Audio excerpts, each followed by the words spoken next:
Okay, so I'm a sports dietitian. This is Steph. She's also a sports dietitian. She is my grad assistant this year. So Coach reached out to us, was interested in us coming and answering some questions for you, perhaps about sports nutrition, anything that you have questions about.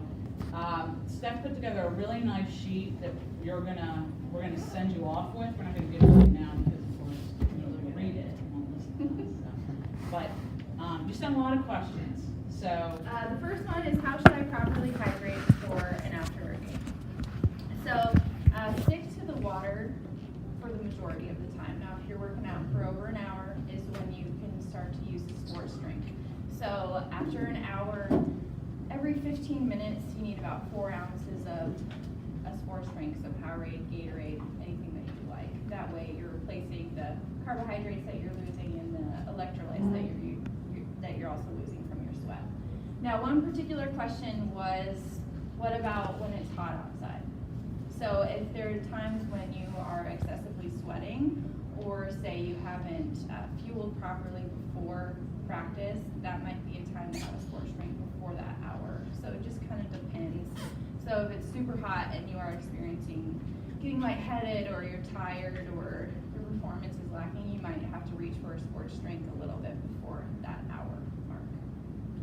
So, okay. And then there's more specifics of how many ounces you should drink before and after practice and all that stuff that's included in here too. But it's really important to drink before, during, and after. So. Okay, next one is, what are good fuel foods to eat before and after training, practice, a game, to help keep my energy up?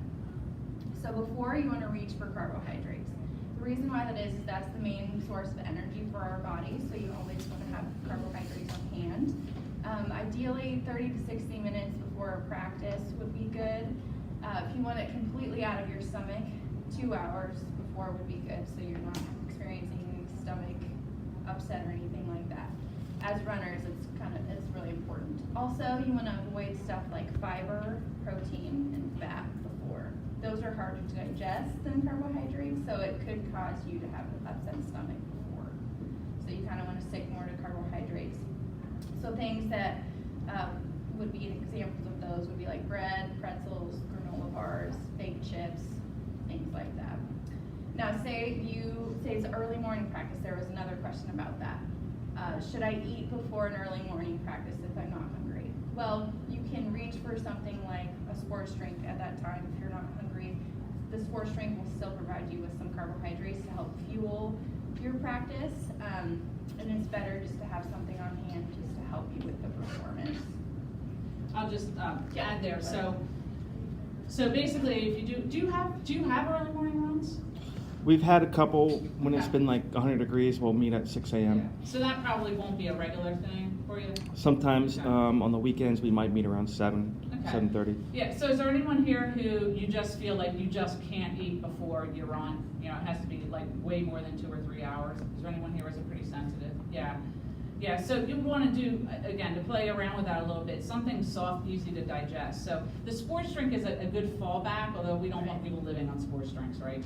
But I think of things like a yogurt or a smoothie or something like that, something liquid, you know, so that it doesn't. But if that even bothers you and it sloshes around in your stomach, with endurance training, you know, if you don't feel as though your performance decreases towards the end, you start to fade a little bit because you haven't eaten. I say actually, because honestly, you can't let anything interfere, right, with your training. So, you know, go ahead if you really, really have that sensitive stomach. Go ahead and just wait until immediately after. But then it's going to be very important that you eat right immediately after. For strength, when you do strength training, you really would you have a better lift if you have a little something in you. So that's just kind of a little bit more on that. And then during, so I don't know if you guys have a chance to eat during, but if you experience that you're super tired, or if your performance is going down, or you're just fatigued and can't get through the workout, that's an opportunity that you might need a snack during it, or something like a drink, or an applesauce or something quick that gives you some energy. So during that time, you'd want to reach for carbohydrates, just like before, just because it's easy to digest, it's quickly digested, so you can utilize that energy. And then after, you want to get carbohydrates and protein. So when you're working out, you're depleting your energy stores in your muscles, so that's why it's so important to get the carbohydrates back in. Also, your muscles are broken down while you're working out, and the protein helps them recover faster, so it's important to have both of those. There was also a question about salt afterwards. What's an easy way to get salt that isn't adding salt to my food? So you can just reach for saltier foods like pretzels, or you can add condiments like mustard, ketchup. What else did I have on here? Like things that are cooked, like cooked chicken, meat, deli meat, stuff like that. There's a lot of salty options that you can get afterwards that can help replenish those electrolytes as well. And I listed all those on here too, if you're curious. So that's that. So for post, if you, this is the thing, you get done your workout, your run, your training. If you're gonna head right to dinner, then, then drink water and then go eat dinner. Right? But if, and I was talking to a bunch of the basketball players the other day, and a lot of them, they get done their practice, they go home, they shower, blah, blah, blah, they wander back to dinner 2 hours later. That's when it would be very important for you to have that something immediately post-workout, like chocolate milk, or again, any of these salty foods plus water, or recovery shake or things like that. So that's what it's important. So think of it, if it's gonna be a couple hours till I eat, then you need something right away. If you're gonna go right to dinner, it's fine, right? Can you explain why chocolate milk is good afterwards? And chocolate milk has, it's basically a 3-to-1 ratio of carbohydrate to protein.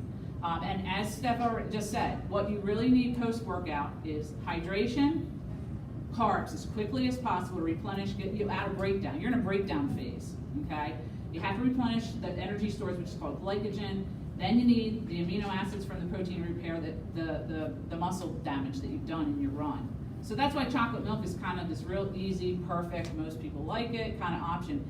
And by the way, if you don't want milk, chocolate, soy milk, any flavored soy milk does the same thing, okay? So again, it's the only time you'll hear me say, have sugar. I want you to have sugar. It's the only time you'll hear me say it, okay? For the whole rest of the day, I want you to try and avoid added sugar.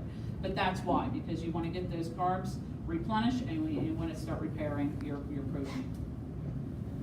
Right, and there was another question about that, like what if I don't eat right after practice, what happens? So your body just kind of starts to break down, and then it doesn't utilize the carbs and the protein as well if you wait.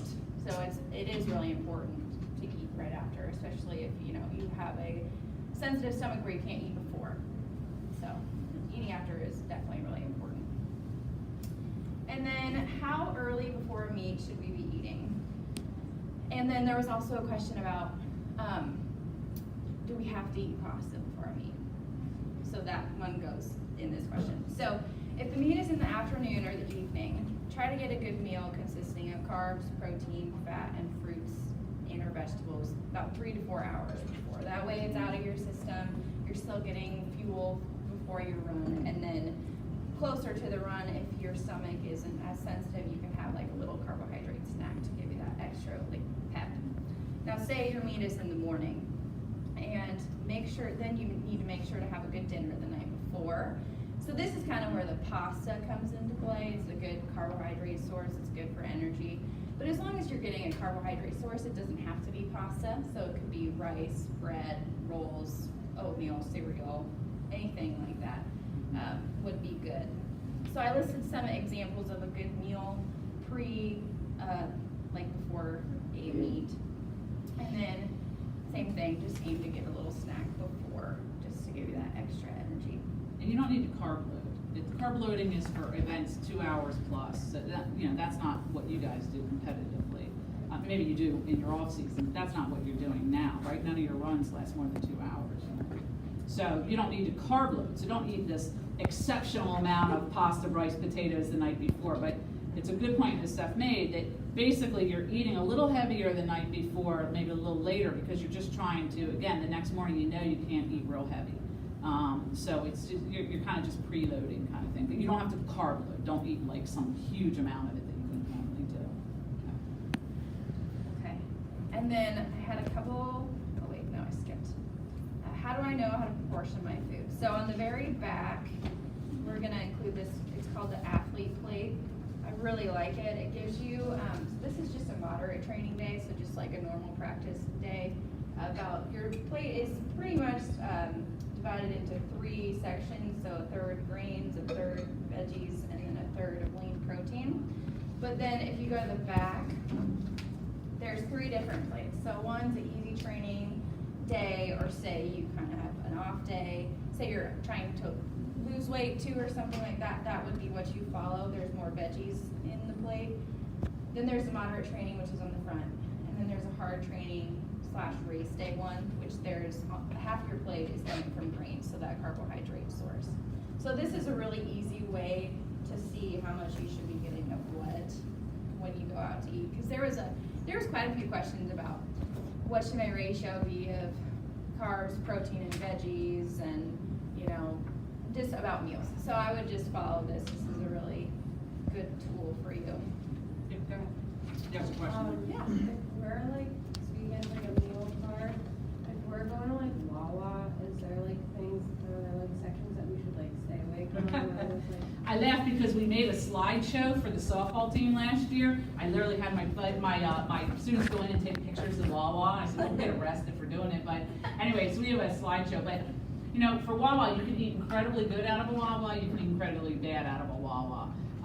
So, again, the plate doesn't work with any kind of a sandwich kind of idea, but if you kind of try and convert a sandwich into a plate, I think you guys know the obvious. You don't want fatty stuff and creams and cheeses and all that junk food, processed food, but in a Wawa, they mimicked a lot of the Starbucks like platters and stuff like that are really pretty balanced.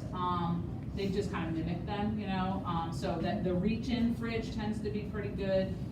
Anything that's on a shelf probably is not the best choice. And again, at the deli, you can do great. I think they have bowls and stuff like rice bowls and all that kind of stuff. So if you kind of just, again, try and convert that plate, proportions of carbs, protein, fat in that plate, and don't get sauces and tons of cheese and stuff like that, you're doing pretty good.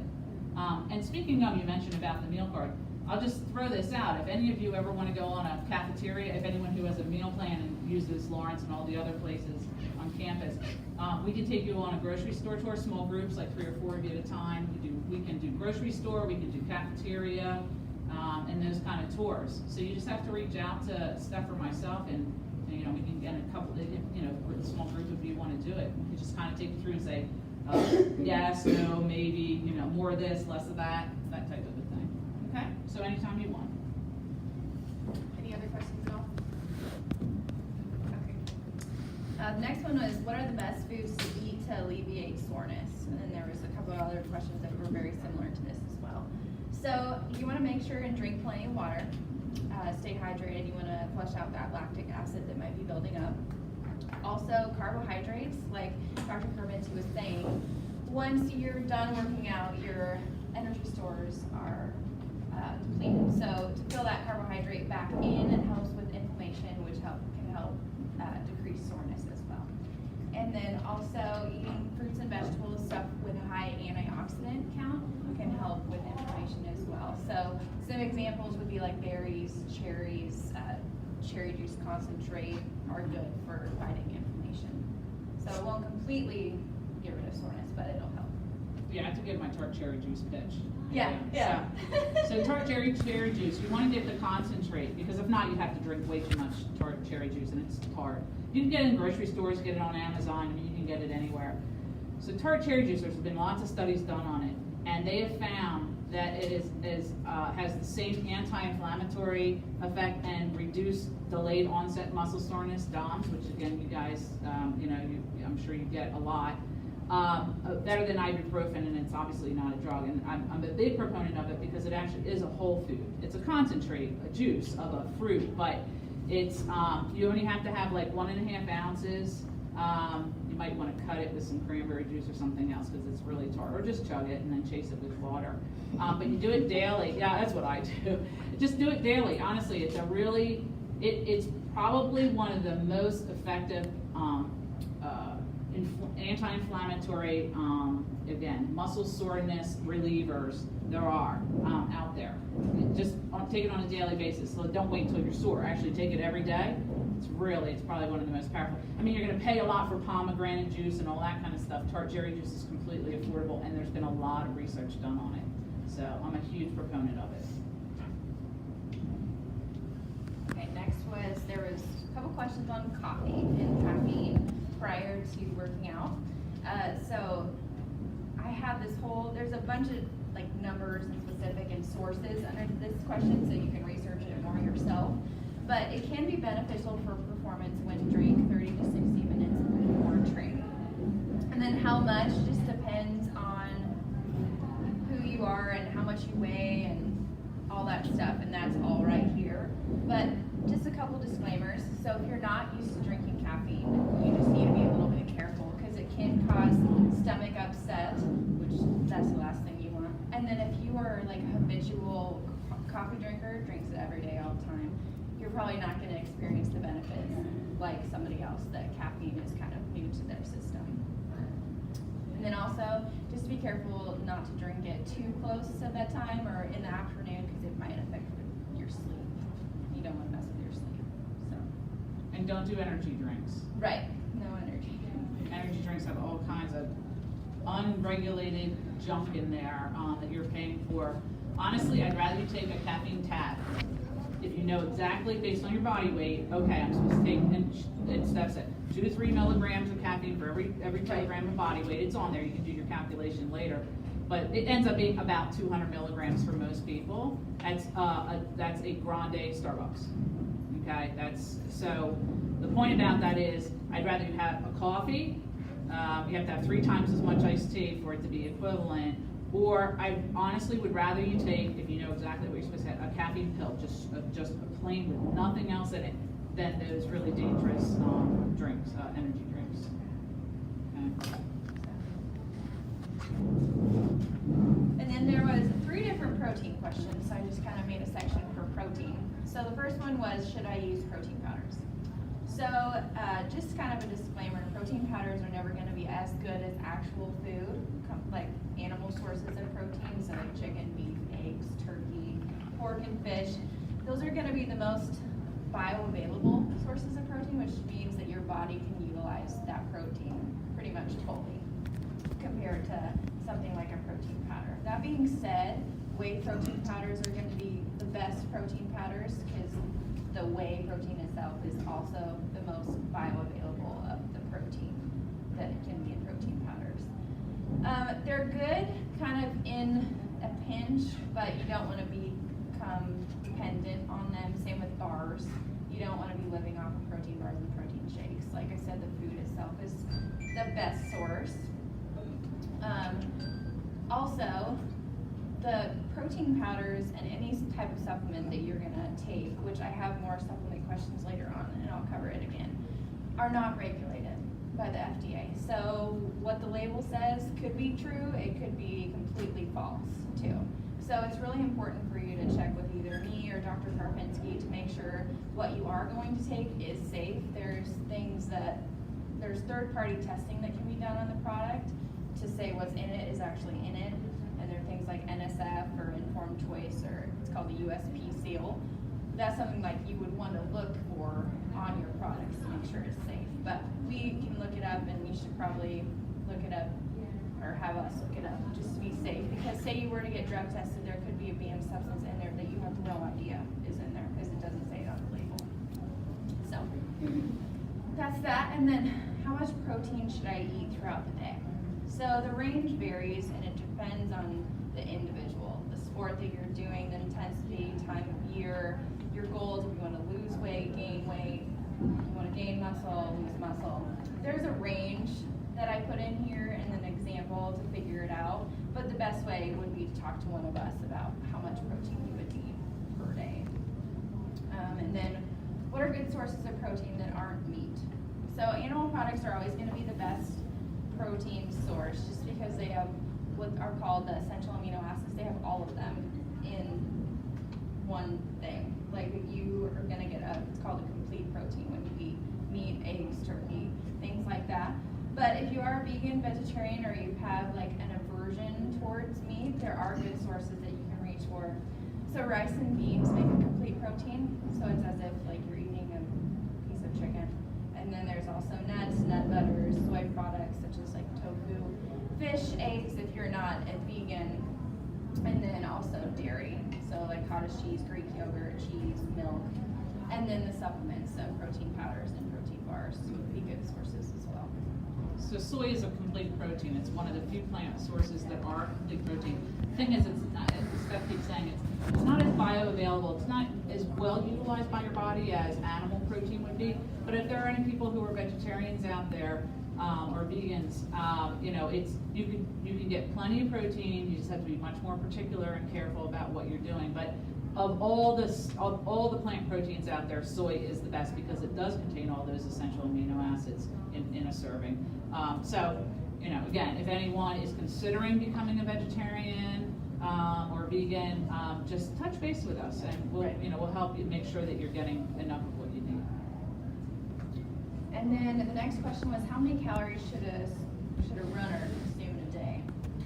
And this just kind of depends on you as an individual, how intense your training is, what your goals are, you know, lose weight, gain muscle, gain weight, all that stuff. So the best way, again, would be just to meet with one of us to determine how many calories you would need per day.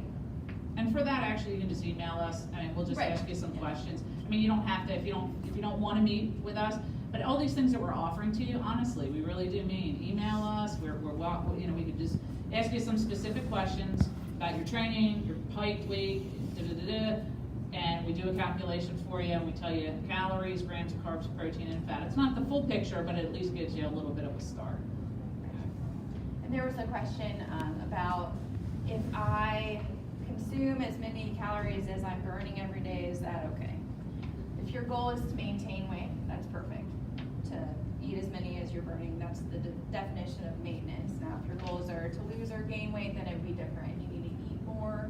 If you want to gain weight, you need to eat a little bit less if you want to lose weight. So it just kind of all depends on you as the person. And then how many meals a day should we be eating? So this is a matter of personal preference. Most of you probably have a really high amount of calories that you need to be eating a day just to maintain your current weight. So eating more meals and more frequently is an easier way to get in more calories throughout the day. It's kind of more manageable. But if you're a person that you're like, no, I like 3 big meals a day, well then you just have to make sure and make the meals bigger. But it's all kind of personal preference. It all comes down to, are you getting enough calories in per day to meet your needs? So, okay, do you recommend meal prepping? It's also a matter of personal preference. So if you're a planner and you want to plan it out and you want to just knock it out once, by all means go for it. It's not necessary, but it can be an easy tool to make sure that you are getting meals throughout the week too. And then if you are going to meal prep, just make sure you follow that athlete plate on the back. Kind of gives you an easy template of what to make and how much. And then, what are some healthy meal and snack ideas? Now, I'm not going to go over all of these because it's like a whole half page, but you just want to make sure and include some fruits or veggies, carbohydrates, protein, and healthy fats. So in all these examples, there's going to be all 4 of those things. So, and the reason why is just, you know, fruits and vegetables have that antioxidants. They also have vitamins and minerals that help your macronutrients work. So your carbohydrates, fat, protein, they help them actually work. So they're really important. Carbohydrates give you energy, protein helps with muscle recovery, and then the fats help with, they're a great energy source, and then it helps with the inflammation in your body as well. So those are always super important to have all of those. And then just kind of always make sure you have a snack or 2 in your bag with you. You never know how busy you're gonna get, you know, your lives are probably all over the place just with practice and school and activities. So it's always good to just have snacks on hand, just in the cases where you don't have time to eat for hours on end. So, and I have some good snack ideas on here as well. One question was, what are some quality foods that generally aren't expensive? So, you know, college kids are on a budget, you know, can eating healthy be affordable? So I put some tips on here. So for fruits and vegetables, buy what's in season. So they're gonna be cheaper when they're in season, and they're also gonna taste a lot better. So kind of just look at your ads, look at the grocery store, see what's on sale. Also, frozen fruits and vegetables are actually frozen at their peak. So sometimes they can be more fresh than the fresh vegetables or fruit themselves, because they can sit there, they could have been transported for a long time. So frozen is almost just as good, if not better, than fresh, and a lot of times it's cheaper. Also canned, so if you are gonna buy canned, they are commonly cheaper, but for veggies, look for no salt added or lower sodium varieties. There's just a lot of salt in canned products. Or just rinse them. Yeah. If you just rinse them, you rinse a lot of the salt. Yeah, and also they taste better if you just rinse them. But, and then, and with fruit, just make sure they're canned in either water or 100% fruit juice. A lot of times they're canned in heavy syrup, and that's just a lot of added sugar that you don't necessarily need. Grains, these are all gonna be pretty cheap. So pasta, rice, bread, those are great sources of energy and fiber and all that stuff, and they're good on the budget too. Dairy, just look what's on sale. Regular yogurt tends to be cheaper than Greek yogurt too, which is interesting. And then meat, frozen will be cheaper than fresh most times. Just kind of look and see what's on sale and all that stuff. And then the healthy fats, so like peanut butter, oils, those are all pretty cheap for the amount that you use.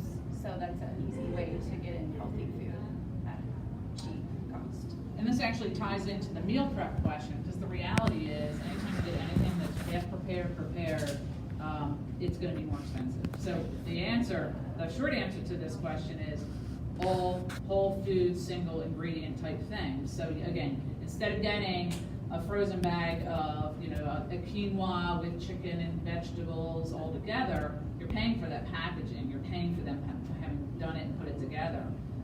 So, if you buy all the ingredients separately, you make them all up separately and then put them together, it's gonna be incredibly cheaper than if you buy anything that's prepared or half prepared or anything like that. So, but then that requires prep time. Right. So, that's what you guys struggle with all the time. That's what everyone struggles with all the time. Yeah, so make your own meals ahead of time. Make a huge bowl of, a rice bowl or a quinoa bowl or something like that. Divvy it up into individual containers and you're good to go. Okay. The next one is there a significant difference in the quality or healthfulness between organic and non-organic food? This was a great question. So personally, there's not really a big enough difference to spend the extra money on organic foods. That being said, so there's something called the Dirty Dozen produce. So if they have a thin or like an edible skin, so like peaches, apples, grapes, things like that, it is worth it to buy organic, just because with that thin of a skin, it might have the pesticides and preservatives in it. So that's that. Just Google it, Dirty Dozen. It's actually really interesting. So for example, don't buy organic bananas. Big old waste Huge of time. skin. That huge thick skin, doesn't matter, nothing touches the inside. So unless you're eating the skins of the bananas, that's one that definitely you can skip. Because I used to get organic bananas, and then I discovered this Dirty Dozen online, and I was like, wow, I'm not wasting my money on organic anymore. Not for that. Okay. Let's see, what is the next one? Supplements? Yeah. Let me just talk about that a little bit. Yeah, go ahead. Okay, so again, Steph said this, but I'll say one more time. If you're taking any supplements, or if you're thinking about taking a supplement, make sure you just shoot us an email and ask us about it. Obviously, with our experience, and also we know whether if it's a waste of your money, we can check to make sure it's banned substance free certified. It's not 100%. None of these banned substance free certified programs could you ever use as an excuse if you ever tested positive. It's always, the only way to say banned substance free is to literally take no supplements at all. Okay, but that said, we're even talking about protein powders and things like that, pre-workouts. Again, caffeine, if it's anything but just caffeine, powder or pill or whatever. So we can check that for you. We can do a supplement check for you, and we can also give you our opinion as to whether it's even worthwhile to even consider. Okay. In the end, it's your decision. So we're not going to say yes or no. We're just going to say, here are the pros, here are the cons. this is the brand we'd recommend if you're going to blah, blah, blah. So we can do that for you. So I'm trying to think, just because I didn't look at this. A daily a multivite. You know, it's funny, the doctors, I don't know, years ago when they're right away, they're like, oh, they recommend everybody take a multivite. And I actually can't argue with that because everyone is kind of their diets, even if you have the best diet, our foods today don't have as many nutrients in them because of the way we farm our foods. Like, they're really deficient in vitamins and minerals compared to what they used to. So just a multivite, nothing crazy. Women get the multivite for women, guys get the multivite for men. There's a few differences in there that are worth getting for the men and for the women version. Just 100% of the DRI, nothing crazy. Antioxidants, we kept talking about, you'd be tempted to go out and get an antioxidant supplement. The studies on that have actually shown that the supplements are nowhere near as effective. It's one where it really is so much more effective in food than in a supplement. So don't spend your money on anything like that. Women, I'll just throw out, the multivite, even for women, is going to still not have a ton of calcium, usually around 200 milligrams. So check that versus plus your diet and see if you get close to that 1,000 or 1,200, okay? Guys, the one for men is a little lower in iron, which, again, as long as you're eating enough calories, enough food, you really don't have to worry about iron supplementation. That's the biggest difference with guys' formulas, right? So, I mean, it's perfectly fine it's just kind of cover yourself. Can't hurt. They're not too expensive. But if you really are pitched for money, then don't. Obviously, if it's a matter of that or food, I'd rather eat other. Okay, the iron supplement. Okay. Yeah. So the funny thing is that the doctors can do tests on your iron levels. And they look at something called hemoglobin, and let's say it's within range, and they're like, yeah, you're fine, but you've been really tired, and you think, oh, maybe I'm not getting enough iron. Well, there's a more expansive test that they should do, and there's another level that they should look at, and it's basically, if that level is low, your hemoglobin could be perfectly fine, but this other thing called ferritin could be low, okay? And then what you're called iron deficient without anemia. So they're like, yo, you're not anemic, don't worry about it. Your performance, and again, guys, this can be, apply to you as well, but it's more for women. You can be iron deficient without full-blown anemia with that hemoglobin number, and it will absolutely impact your performance.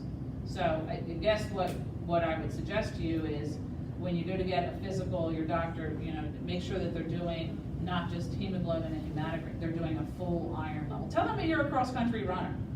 That should wake them up, okay? Because endurance runners, cross-country female runners are, chronically known to have an iron deficiency. It's just because of the iron that gets used in your sport. Okay, iron is part of hemoglobin that delivers oxygen to your cells, so you use a lot of iron. Yeah. So could I just take an iron supplement without getting tested, and it wouldn't have any side effects? You could. With guys, your levels are your needs are so much lower than women's, and it's only because women, we lose iron through our period and things like that. That's really the main difference. It probably wouldn't hurt. There can be a buildup of iron because it's a mineral that can build up. But it's one of those things where if you're experiencing what you think are symptoms of it, you do it for a month, and if the iron supplement doesn't make any difference, then that wasn't the issue. I mean, there's other anemias. There's B12, B6. There's all kinds of other things that it could be. But it's a good question. Again, can't hurt. You try it out. You don't notice a difference. You're like, yeah, it wasn't that. Sometimes it is just trial and error, unfortunately, with nutrition. So, anything else about supplements in general? Any supplement questions? Yeah. What about like a probiotic every day? Oh yeah, new, right? It's a new thing. People are paying attention to probiotics finally. Not to get into too much of the science behind it, but for endurance runners, their microbiota is often really off. Their friendly bacteria balance is really off. There's a condition where you don't get enough blood to the gut because of your running. It's really a prominent problem with endurance runners. So I'm a huge fan of probiotics. The problem is you need actually what are called prebiotics and probiotics. So if you can find a capsule that has both in it, that's ideal. What type you should get, there used to be, it used to be that you should get it refrigerated, because it's a live organism, right? You should get it refrigerated. But companies have been able to, like Align and things like that, have been able to package it so that it actually stays effective. And so it doesn't have to be refrigerated. You'd want to use a brand name for sure. I mentioned Align because that's one, it's an expensive pill pack that you can take for a month's supply. It's pretty expensive. I just saw they came out with gummies. So yeah, they just came out with it. So Align gummies, I didn't look into the product because it is literally, I just saw it this weekend for the first time. That'd be worth taking a peek at. The other thing you could do is Activia or any of the yogurts that are just fortified with extra probiotics. If you're a real purist, you can just do Icelandic yogurt, the true yogurts like a Siggy's or something like that. They are naturally higher in probiotics than all these, like a Yoplait and Dannon and all those things that are out there. But even those all have their probiotic version of a yogurt. Pills would be fine, but there are products. There's a few foods that are high in probiotics, but you're not going to eat them on a regular basis unless you like sauerkraut every day, or kimchi every day, or tempeh every day. Other than that, it's really easiest to just get it through your yogurt or through a pill. Good? Yeah. Any other questions? Any other questions? Just on supplements? Anybody? No? So what time is it? Okay, so there's a whole college eating part here. We came up with some really good suggestions on some of the places on campus. Full disclosure, we didn't update it like this year, so hopefully most of this applies. Like we looked at Lawrence, we looked at Chick-fil-A and things like that. But like I said, we'd rather just kind of take you through if you'd like to take a look at that. But we have some suggestions of the specific places on campus. So, again, a lot of it is just about being a little more creative, especially in Lawrence, going in and not just accepting the plate. You take the plate as is, but if you just want to take a full meal plate, but there's something on there that's junky, it's fried or full of like saturated fat or something like that, you can always just take the plate that has the veggies and the protein on, and then just get rid of the junky carb that it is, and just put go over to the salad bar, to the little veggie corner or whatever it is, and just put something that's healthy on there. So don't feel as though you have to take things as is when you go into kind of a food court kind of place, and watch your portions, obviously. Go ahead. It's kind of with like the portions. Yeah. You aren't really that sensitive to like what you have like before. Like, would you recommend like still staying away from like having too much protein in the morning before practice, and then having like more of it afterwards? Yeah, so just have some type of carbohydrate, or again, if you're okay with milk products, that the yogurt is perfect because it's soft. You barely have to digest it, right? And it has carbs and protein in it. Yogurt, and even though we think of chocolate milk as a post-workout, chocolate milk before, same idea. I just always think of something that your stomach, it empties your stomach as quickly as possible. So anything that's liquid, semi-liquid, is going to leave easily within an hour.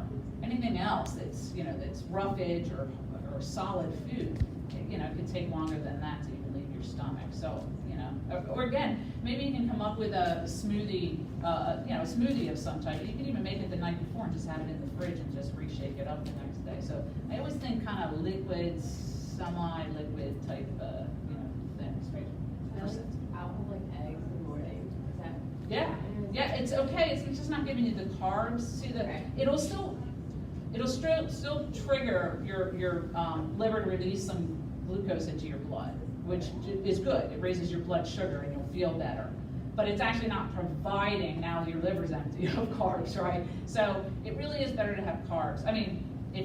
Eggs would be fine if you had them with something else. So I'm thinking like an egg cup where you would mix it with like bread cubes or something like that. You would have like an egg cup. You could have like toast on the side. Yeah, or toast on the side with eggs. But the carb is really the important thing pre-workout.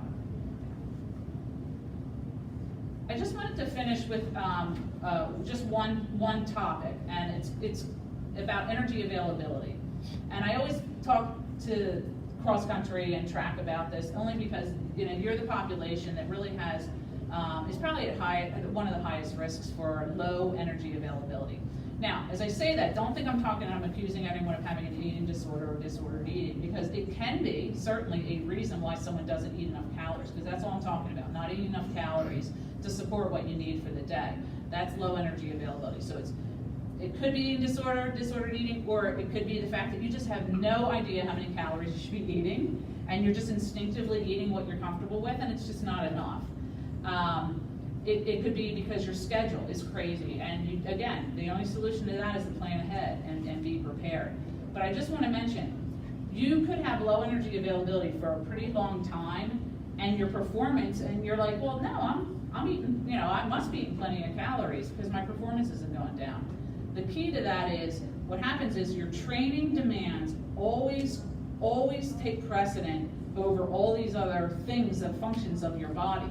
So in other words, your performance is continuing on, but it's taking the calories for you to build proteins other than muscle. There's important proteins in your body and things like that. So your immune system, you're going to get sick more easily, your cardiovascular system, all kinds of things are suffering. And then what we think of traditionally with the female athlete triad, your estrogen levels are dropping, your bone density is dropping. You go basically what's called like postmenopausal with your bone density if your estrogen has dropped.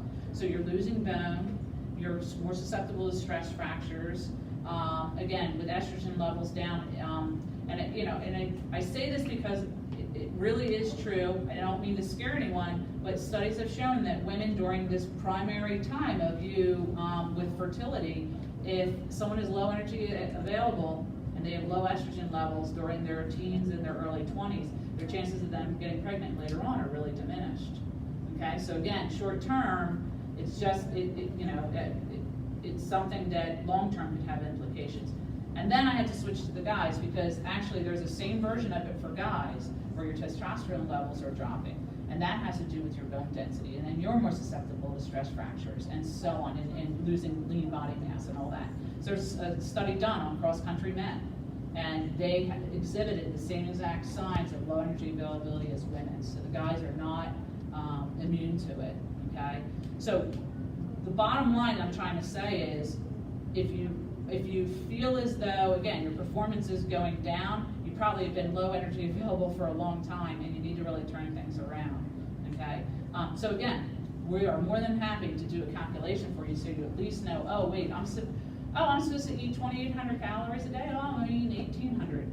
Okay, there's not one woman in this room who should eat less than 2,000 calories a day. I can guarantee you that, and that's a minimum. Guys, probably you're all above 3,000 calories a day. Okay, and again, we can do calculations for you. But my point is women, especially, we're in this mindset of, society tells us we should eat 1,200 to 1,800 calories a day. Yeah, no, that's not for you. Okay, that's for sedentary people, and that's not even for them. It's still too low for them.